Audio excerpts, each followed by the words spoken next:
السلام عليكم ورحمة الله وبركاته. اللهم صل وسلم وبارك على سيدنا محمد وعلى آله وأصحابه أجمعين. ازيكم يا حبايبي؟ عاملين ايه؟ يا رب تكونوا بخير وبأفضل صحة وأحسن حال. النهاردة جاية لكم بيوم جديد وفيديو جديد. بس قبل ما نبدأ الفيديو بتاعنا يا ريت تنزل تحطي لي اللايك والشير والاشتراك في القناة وتفعيل الزر الأحمر اللي تحت الفيديو وتدوسي على كلمة الكل عشان كل ما انزل فيديو تتفرجي عليه ويوصل لك إشعار بيه. وتعالي كده معايا نبدأ في تفاصيل الفيديو ونشوف روتين النهاردة. روتين قوي جدا وحماسي جدا ومشجع جدا. فتعالوا كده زي ما انتم شايفين كده طلعت على السطوح. قلت قبل دخول الشتاء لازم طبعا اكنس السطوح كده زي ما انتم شايفين. ده السطح بتاعي وده السلم اللي بيطلع وينزل على تحت. فزي ما انتم شايفين هنرجع طبعا للولعة ونولع طبعا في الشالية بتاعتنا. زي ما انتم شايفين كده ده المنظر من فوق كده منظر طبيعي جميل جدا يشرح القلب. وزي ما انتم شايفين ده السطوح بتاعنا كده بتاع البيت مليان بقى التراب ومليان طوب كده احمر ومليان طبعا ريش من بتاع البط والفراخ اللي انا كنت بربيهم على السطوح. طبعا انا دبحت كل الفراخ وكل البط ما بقاش عندي اي طيور. فلازم طبعا اروق السطوح واكنس طبعا الاماكن المتسخه اللي انتوا شايفينها ديت. شايفين المنظر عامل ازاي؟ فهنظبط الدنيا مع بعضينا وناخد كده غرفة غرفة واحنا طالعين على بره. فزي ما انتم شايفين كده يا حبايبي شجعوني كده باللايكات والاشتراكات ودعوة حلوة كده من قلبكم لاختكم. وتعالوا بينا كده ندخل في الجد. تعالوا كده نصلي على رسول الله. اللهم صل وسلم وبارك على سيدنا محمد وعلى آله وأصحابه أجمعين. زي ما انتم شايفين دخلت على الجزء بتاع المطبخ. المفروض ان ده هيكون مطبخ بإذن الله في التفصيلة بتاعت البيت. يعني ده كده المكان اللي فوق المطبخ اللي تحت. فزي ما انتم شايفين دخلت عليه كده وقلت اكنس كده جزء جزء عشان طبعا التراب ما يتقلش معايا ويتقل المقشه والمقشه ممكن تتكسر مني. فزي ما انتم شايفين بلم شويه بشويه واكومهم كده كوم واحد وبعد كده في الاخر المهم كلهم في شكاره او شوال. فزي ما انتم شايفين كده يا حبايبي خلصت الجزء ده وخلصت الغرفه دي. وتعالوا بقى نطلع على الطرقه. المفروض دي طرقه بتوزع كده على طبعا الغرف زي ما احنا عارفين في تفاصيلة البيوت. فهجيبها كده من ورا وانا طالعه على الريسبشن. المفروض يكون في التفصيله ريسبشن او صاله على بره يعني. واجيب كده من ورا لقدام. فزي ما انتم شايفين كده بشتغل طبعا معاكم واحده واحده.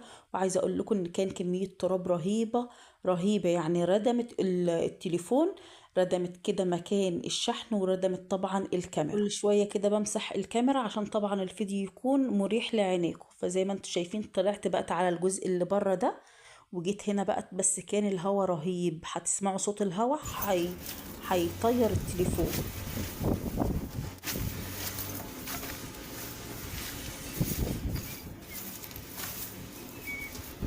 زي ما سمعتوا كده يا حبايبي صوت الهوا كان فظيع.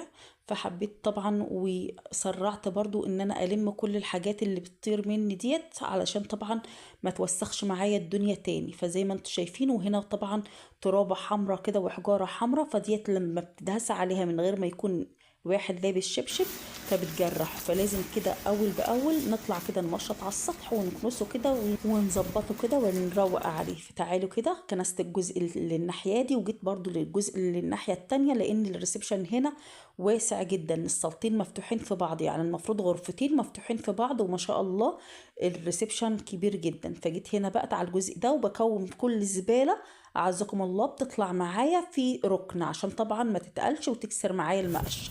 فبكوم كده علشان طبعا ما بهدلش الدنيا. باخد جزء كده والم الكوم بتاعه واخد الجزء التاني برضو والم الكوم بتاعه. كان في هنا بقى كرتونه هشيلها والم فيها كذا حاجه كده لازمه واركنها على جنب. زي ما شفتوا كده يا حبايبي خلصت الجزء ده ولميت كوم هنا وكوم هناك وهبدأ بقى في الجزء الآخر ده الجزء النص التاني يعني. فزي ما انتم شايفين بحاول برضو أثبت الكاميرا في مكان يكون الهواء فيه خفيف ويكون السماء عليكم واضح. فزي ما انتم شايفين كده يا حبايبي جيت هنا بقى على الجزء ده. والجزء ده برضو كبير جدا زي ما انتم شايفين كده.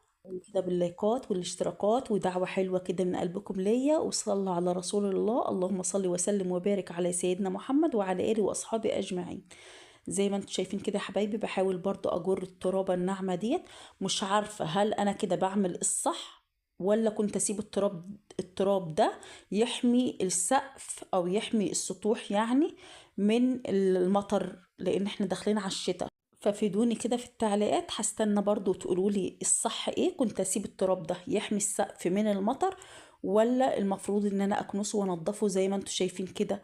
لان في ناس كذا كذا مرة اسمع ان في ناس برضو بتقول لازم نسيبه على السقف تراب يحميه من المطر. فانا مش عارفة هل الصح ايه، فهستنى لايكاتكم وهستنى تعليقاتكم برضو تقولولي انه الافضل ان انا كنت اسيب الترابة ديت ولا كنت اشيلها زي ما انا شلتها كده. وهستناك برضو تفيدوني، والافضل اعمله يعني السنة الجاية.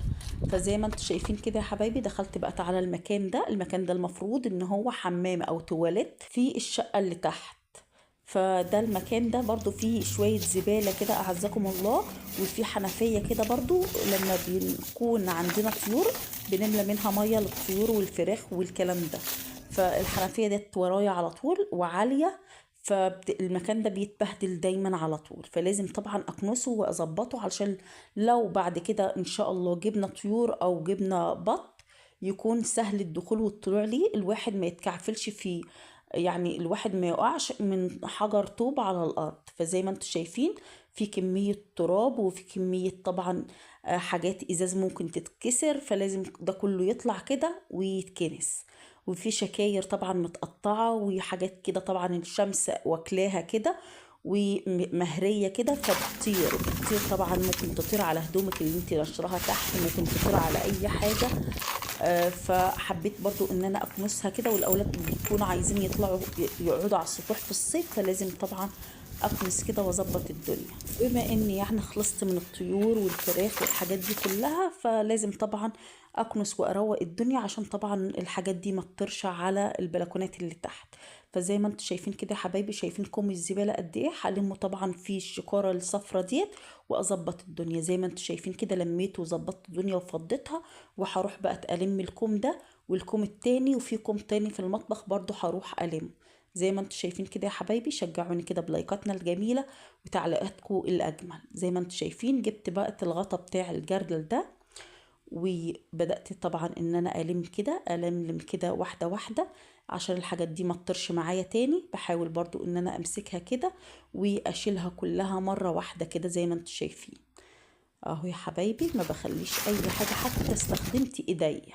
جيت هنا بقى على الكوم التاني ده، وهبدأ برضو ان انا اشيله كده واعبيه برضو في نفس الشكارة، علشان طبعا الحاجة ديت ما تطرش معايا. مش هسيبها لتاني يوم، لا المها كده كلها علشان طبعا يكون المكان كله فلة وعشرة على عشرة.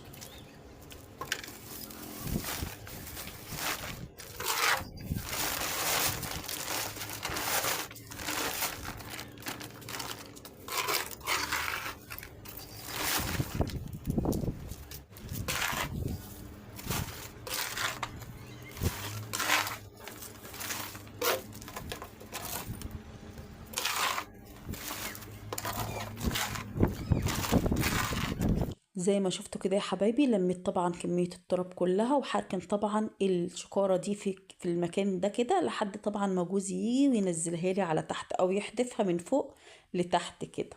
فزي ما انتوا شايفين كده يا حبايبي، قولوا لي بقى قبل في اختلاف وبعد في اختلاف، وخليكم مركزين مع الفيديو ومع كمية التراب اللي كانت في البداية. فزي ما انتوا شايفين السطح نطفى اهو وبقى فل شمعة منورة. تعالوا كده بقى ندخل على جوه واوريكم برضو الاوض الغرف اللي جوه عملتها ازاي. وادي السطح اهو، ده كده الريسبشن اول ما بندخل من الباب على طول. زي ما انتوا شايفين كده يا حبايبي اهو. وادي طبعا الحمام اللي المفروض يكون حمام نضفته وخليته فل شمعة منورة. يعني في اختلاف بالذات في الحمام لانه كان كله حجارة وكله اتساخات وتراب وشكاير كده متقطعة. وادي المطبخ اهو اللي احنا نضفناه برضو اول مكان دخلته. شايفين بقى كمية التراب والزبالة اللي انا لميتها منه، هلمها طبعا في الشكارة تاني. وفي شكاير تانية برضو لو الشكارة الأولى ما كفتش معايا، في شكاير غيرها فحلم فيها الحاجات دي كلها. وزي ما انتم شايفين السقف بقى فلة وعشرة على عشرة. تعالوا بقى علشان نرش كده شوية مية تثبت بقى الأرضية وتخلي شكلها حلو وتطر الجو من العفار اللي كان فيه.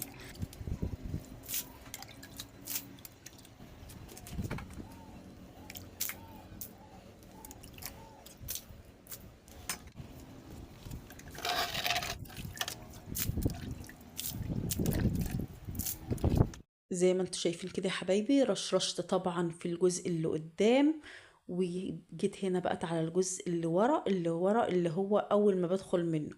فزي ما انتم شايفين كده جيت على الجزء ده وهرشش برضو شوية مية كده علشان طبعا تهبط الحاجات اللي عمالة بتطير ديت، وبعد كده ألمها كده بالمقشة يكون سهل عليا.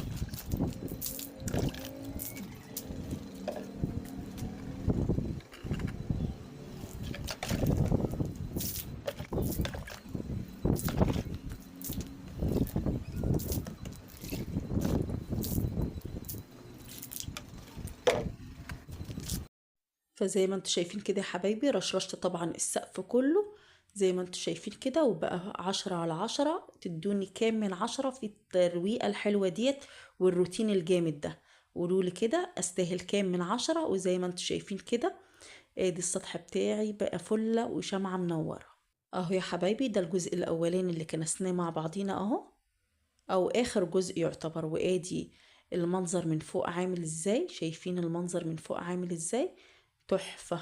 تعالوا كده اما ادخل معاكم على البلكونة ونشوف المنظر من هناك عامل ازاي. تعالوا كده. بسم الله ما شاء الله، اللهم صل وسلم وبارك على سيدنا محمد وعلى اله واصحابه اجمعين. زي ما انتم شايفين كده يا حبايبي الجنينه ديت كده ورا البيت منظرها جميل جدا، وعلشان كلها خضار فبتشد النظر والانتباه ليها. فزي ما انتم شايفين كده تعالوا كده اخدكم بقى جولة جوه كده ونشوف احنا ظبطنا ايه. شايفين المية مسافة ما رشتها بتنشف على طول، بس ان هي بتمسك لي الحاجة اللي بتطير وبعرف بعد كده ألمها على طول بكل سهولة، يعني لان بيكون طبعا في ريش فبيهبط مع المية فبعرف ألمه بالمقشة. تعالوا كده نسمي الله ونصلي على الرسول. اللهم صل وسلم وبارك على سيدنا محمد وعلى آله وأصحابه أجمعين. تعالوا كده يا حبايبي، ده المطبخ اللي احنا دخلناه أول حاجة. فزي ما انتم شايفين كده كان طبعا مليان ريش ومليان عفش ومليان كراكيب وأزايز ومعرفش ايه. زي ما انتم شايفين بقى فلة و10/10 اهو زي الفل. وتعالوا كده نطلع على برا نشوف برضو احنا عملنا ايه. زي ما انتم شايفين كده يا حبايبي ادي الطرق اهي برضو اللي احنا لمينا منها كوم تراب، وكان تراب كتير جدا. زي ما انتم شايفين بقى فله. وده الحمام طبعا اللي احنا نضفناه مع بعض، وكان برضو مكركب وكان فيه بهدلة كتير جدا. يا ريت كده تشجعوني كده باللايكات والاشتراكات ودعوة حلوة كده من قلبكم لاختكم. وبهنا يا حبايبي بيكون وصلنا لاخر الفيديو. يا ريت لو عجبك الفيديو ما تنسينيش في اللايك والشير والاشتراك في القناة وتفعيل الزر الاحمر اللي تحت الفيديو، وتدوسي على كلمة الكل عشان كل ما انزل فيديو تتفرجي عليه ويوصلك اشعار بيه. والى اللقاء في فيديو اخر، والسلام عليكم ورحمة الله وبركاته.